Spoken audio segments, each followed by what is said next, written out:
नमस्कार, मैं मनोज विश्नोई और रेड प्लस न्यूज में आपका एक बार फिर से बहुत बहुत स्वागत है। राजस्थान की सियासत में जब कोई भी मुद्दा गर्म होता है तो उसका केंद्र अक्सर बाड़मेर ही रहता है।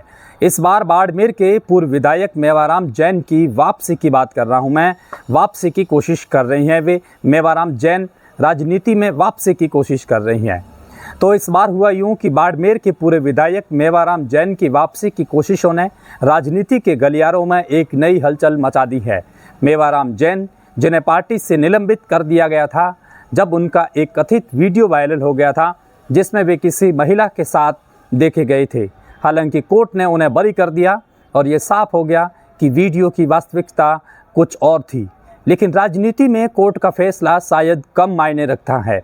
विरोधियों की आवाज़ बहुत ज़्यादा रहती है और यही मेवाराम जैन के साथ भी हो रहा है। सच बात तो ये है कि राजनीति में किसी का चरित्र परखने के लिए कोई मापदंड नहीं होता। हाँ, पार्टी के नेताओं के पास इतना ज़रूर होता है कि वे कब और कैसे किसी का चरित्र प्रमाण पत्र जारी करें और कब उसे फाड़ करके कूड़े में फेंक दे, कोई कुछ कह नहीं सकते। हरीश चौधरी और आज़ाद सिंह जैसे नेता इस समय यही प्रमाण पत्र थामे बैठे हैं और कह रहे हैं कि मेवाराम जैन के साथ मंच साझा करना उनकी नैतिकता के खिलाफ होगा। अब ये नैतिकता कैसी है, इसे समझने का थोड़ा कठिन है, लेकिन कोशिश करते हैं, क्योंकि राजनीति की नैतिकता अक्सर कुर्सी के बदले ही बदल दी जाती है। इस पूरी घटना के नायक मेवाराम जैन है, जो अपनी पार्टी में वापसी के लिए इतने बेताब बड़े हैं कि वे बड़े बड़े नेताओं के दरवाजे खटखटा रहे हैं। अपनी सियासी पारी को शुरू करने के लिए, दोबारा शुरू करने के लिए वे पूरी ताकत झोंक रहे हैं। ये उनके लिए सिर्फ वापसी की बात नहीं, बल्कि उनकी प्रतिष्ठा की भी लड़ाई है, जो किसी वायरल वीडियो ने उनसे कुछ समय पहले छीन ली थी। लेकिन अब सवाल उठता है कि वास्तव में मेवाराम जैन की वापसी हो पाएगी या नहीं, सिर्फ एक हारी हुई बाजी है। बेशक हरीश चौधरी और आज़ाद सिंह जैसे नेता ये दावा कर रहे हैं कि वे ऐसे व्यक्ति के साथ मंच पर नहीं बैठेंगे जो चरित्रहीन है। वे मानते हैं कि चरित्रहीन व्यक्ति के साथ नहीं बैठेंगे, मानते हैं, लेकिन राजनीति में चरित्रहीनता का कोई स्थायी टैग नहीं है। क्या है? फिर ये सिर्फ एक तात्कालिक हथियार है जिसका इस्तेमाल विरोधियों को पटखनी देने के लिए किया जाता है।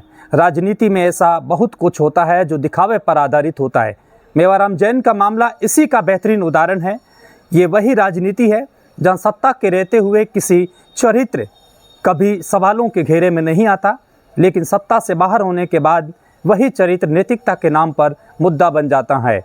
कि मेवाराम जैन की विरोधियों को वास्तव में उनके चरित्र की परवाह है या फिर ये सब एक महज एक राजनीतिक चाल और कुर्सी के लिए प्रोपेगेंडा है। यहाँ तक कि मेवाराम जैन के लिए ये विषय भी किसी युद्ध से कम नहीं है। अब जब कोर्ट ने उन्हें बरी कर दिया है तो उनका मानना है कि कोर्ट में वापसी उनका अधिकार है।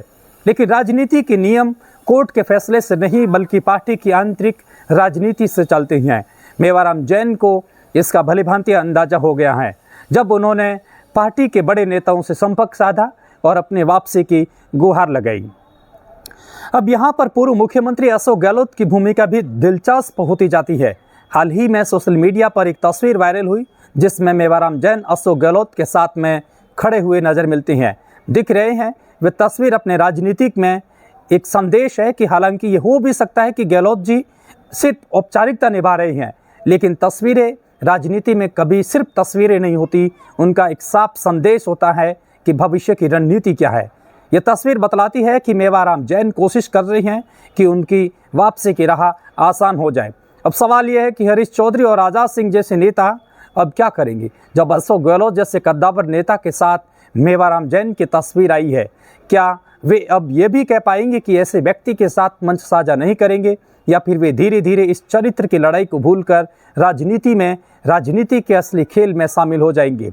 राजनीति में विरोधियों का कोई स्थायी अस्तित्व नहीं होता है। या सिर्फ रिश्ते या सिर्फ दुश्मनी, या सिर्फ रिश्ते और कभी दुश्मनी, दोनों ही एक साथ एक समय में बदलते रहते हैं। आज जो नेता मेवाराम जैन के खिलाफ है, हो सकता है कि कल वे उनके समर्थन में खड़े नजर आए, हो सकता है कि उनके साथ में कंधे से कंधा मिलाकर चले। अगर ऐसा होता है तो इसे राजनीति की चतुराई कहा जाएगा, न कि नैतिकता की पराजय। अब बात तो मेवाराम जैन वे किसी भी कीमत पर अपनी पार्टी में वापसी चाहती हैं। वे चाहते हैं कि मैं इस पार्टी में वापस शामिल हूं और चुनाव लड़ूं।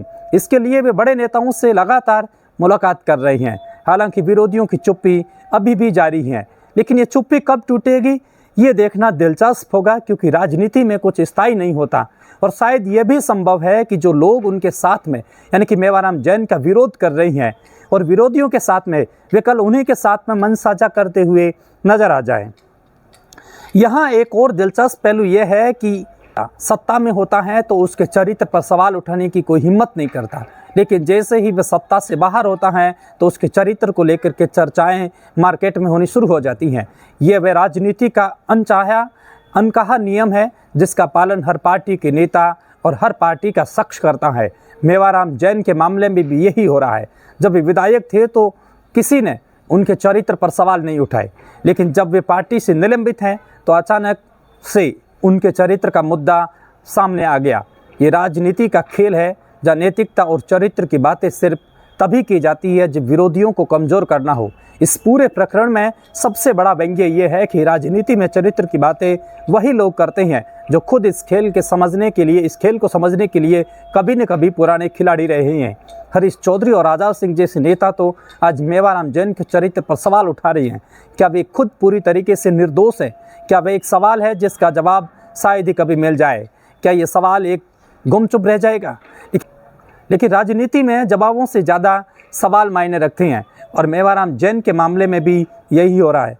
उनके चरित्र पर सवाल उठाए जा रहे हैं लेकिन जवाब देने वाला कोई नहीं है।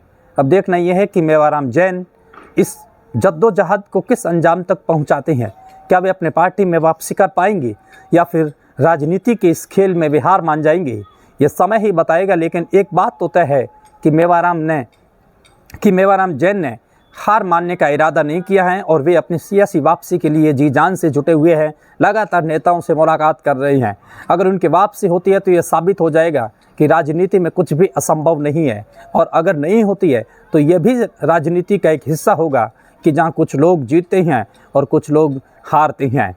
ये चुनाव नहीं बल्कि चुनाव से इतर एक अलग गेम है।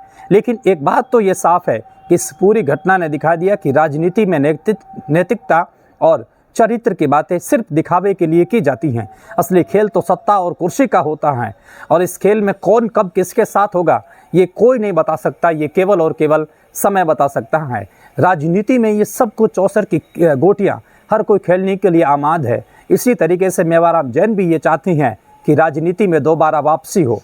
क्या राजनीति में मेवाराम दोबारा वापसी करने में सफल हो जाते हैं तो क्या वे बाड़मेर से चुनाव लड़ेंगे या किसी अन्य जगह से?